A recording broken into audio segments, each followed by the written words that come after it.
Ay hindi, lagyan muna natin sila ng damit kasi nakaano sila.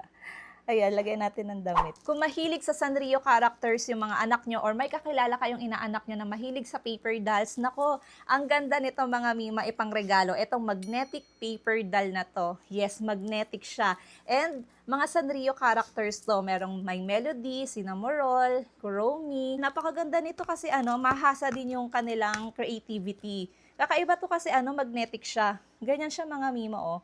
Pag open mo, ganyan, tapos merong magnetic na paper doll.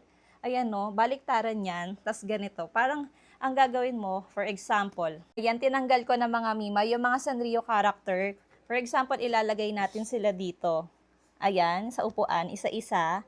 Ganyan. Kunwari kakain sila. Ayan. Tapos merong table, ito. Ayan, takip natin dyan. Para kunwari nakaupo sila, oh. Ay hindi, lagyan muna natin sila ng damit kasi nakaano sila. Ayan, lagyan natin ng damit. Ganyan. Ito pa. Ang cute ng mga damit. Madami dito mga damit, oh. Tingnan niyo mga Mima. Ayun mga Mima, nilagyan ko na sila ng damit. Tapos itong table, lagay natin dito.